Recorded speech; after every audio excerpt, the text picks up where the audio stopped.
if the outcome of the two dice is one coming on the first die and one also coming on the second die. Similarly, it could be 3 if first die is having 1, second die is having 2, or first die is having 2, second die is having 1. Same way, it can take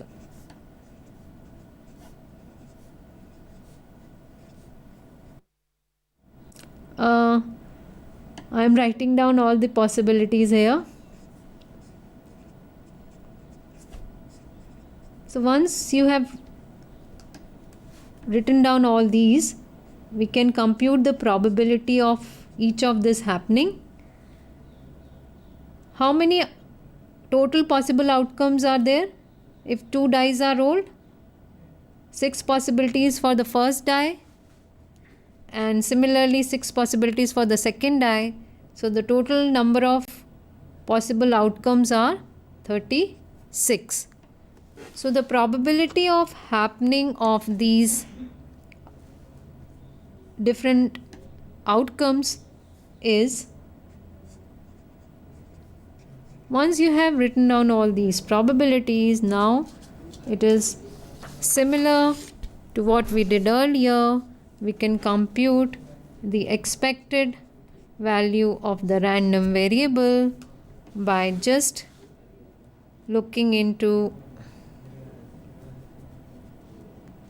the various values and their corresponding probabilities.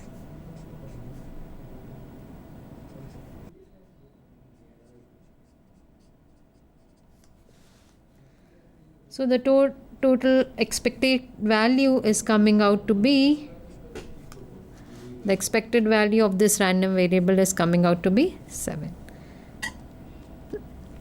Now there is another interesting example which says that we are drawing 3 balls from a bag which is containing 4 white and 6 red balls, and we want to find the average or expected number of white balls that can be drawn, and if each white ball carries a reward of rupees 4 and each red ball carries a reward of rupees 6, then we have to find the expected reward of the draw.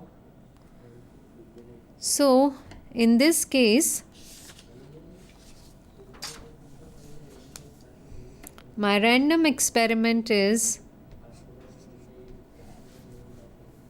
so the random variable x can take value 0, that means none of the 3 balls is white, or it can take value 1 saying that one of the balls is white, or it can take value 2 saying that both the balls are white. Both the balls means 2 balls out of the 3 are white, and it can also take value 3 where it is showing that all the 3 balls are white which have been drawn. So the probability here of x taking different values is, there are 4 white balls and none of the balls which we have drawn is white. So many possibilities are there of drawing no white ball and 3 red balls, and out of 10 red balls, out of 10 total balls, the number of ways of drawing 3 balls is 10c3, and this value is equivalent to, or we can say that when we move on to the second case where 1 ball drawn is white, then from given 4 white balls, the number of ways of drawing white balls is 4c1. The number of ways of drawing 2 balls as red is 6c2, and the total number of ways of drawing 3 balls out of the 10 balls is 10c3. So this is the probability of drawing one ball as white in the three balls which have been drawn. Same way, we can compute the probability for drawing two white balls in the three balls, or all three balls are white. The probability of this happening is given to be 1 upon 30. So on summing, these probabilities should sum up to 1, and that is happening here. So expected value also we can write down of this random variable similarly as we have done earlier. And this expected value is coming out to be. Now there is another part of the question which says that if each white ball carries a reward of rupees 4, and each red ball carries a reward of rupees 6, then we have to also find out the expected reward of the draw. So reward we can count for each possibility. Now if none of the balls is white, then obviously we are not earning rupees 4 which is attached to the white ball. In fact, we are earning rupees 6 corresponding to each of the three red balls which have been drawn, and this is nothing but equivalent to 18. Same way, if we draw one white ball, we are earning 4, and if we are drawing two red balls along with one white ball, we are earning 12. So it sums up to 16. We are drawing two white balls, we are earning this much amount, and we are earning this much 6 amount for the red ball drawn. Okay, now we have seen that how much is the amount that has been earned for the 0 white balls drawn, 1 white ball drawn, 2 white balls drawn, or 3 white balls drawn. Here I have computed all these amounts corresponding to 3 white balls, 3 red balls and 0 white balls. You have amount 18. If you are drawing 2 red balls and 1 white ball, you have amount 16. If you are drawing 1 red ball and 2 white balls, this is the amount, and if all the 3 balls are white, the amount is 12. So we can also find the expected value of the reward. How much on average the amount can be earned. So it is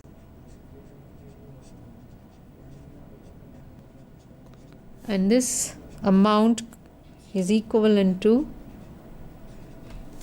on average 15.6.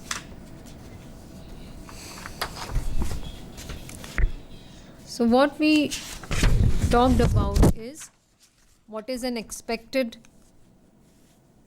value of a random variable or mathematical expectation of a random variable, and how to compute it for different examples. Moving on to moments of a random variable. This is the notation for the rth moment of the random variable x about any arbitrary point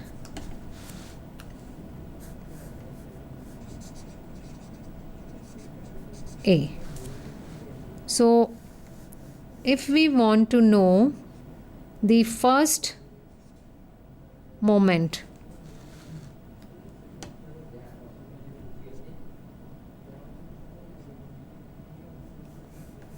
about, say, origin. When we take a equals to 0, the first moment about origin will be given by let me first define it. It is the rth moment about any arbitrary point A is defined like this.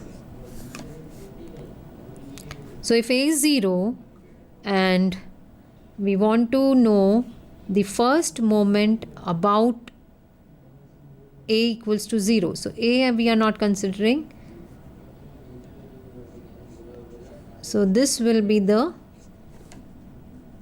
first moment about origin, and that is nothing but your expected value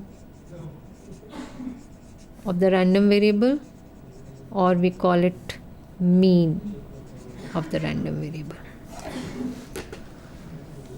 We can also define the rth moment of a random variable x about mean, and it is defined like this.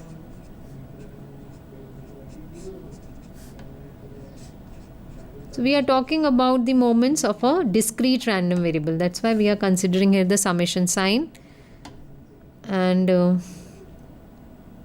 if we say what is the second moment about mean? So second moment about mean is nothing but the variance of the random variable x, which we denoted by Vx. Okay. Similarly,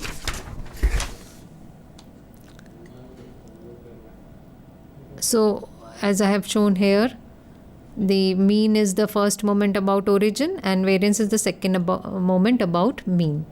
Similarly, we can have the third moment about origin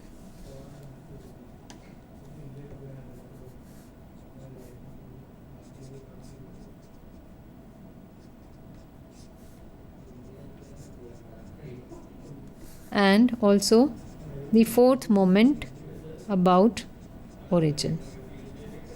Now these moments help us to compute measure of skewness and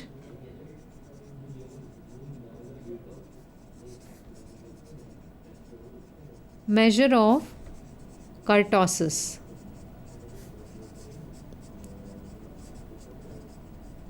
These measures of skewness and measures of kurtosis, these help us to know the shape of the curve of the probability distribution of the random variable. So if we want to know whether our curve is symmetric or not, then we will use beta 1. So for beta 1 we define mu3 square upon mu2 cube, and its value tells us whether our curve is symmetric or not. So if beta 1 is equal to 0, then the curve will be symmetric. If beta 1 takes some value, then it will be either skewed towards right or the curve is skewed towards left. It won't be symmetric. Similarly, beta 2, which is having formula as mu4 upon mu2 square, it tells us that whether our curve is having a normal peak or a flatter peak than the normal, or a peak which is higher than the normal curve. Now normal curve has beta 2 value equals to 3 and it is called mesokurtic curve.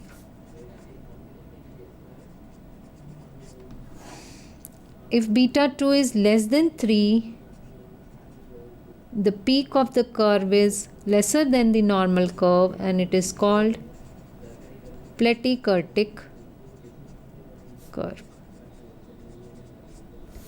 If beta 2 is greater than 3, then obviously the peak is higher than the normal curve and it is called leptokurtic curve. So these moments which we are trying to study helps us to know the shape of the distribution of the random variable.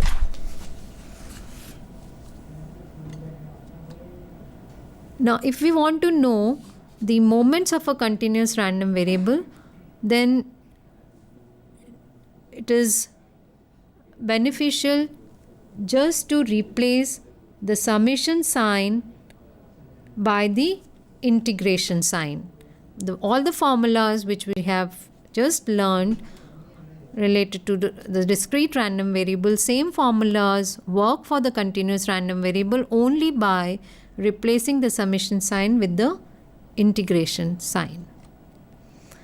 So let's now consider some examples where we will see the nature of the distribution of the different curves that we can have for different random experiments. So the first example that I'm talking about here is a player tosses 3 fair coins and the random variable is the number of heads appearing. Random experiment. Tossing of 3 fair coins. Random variable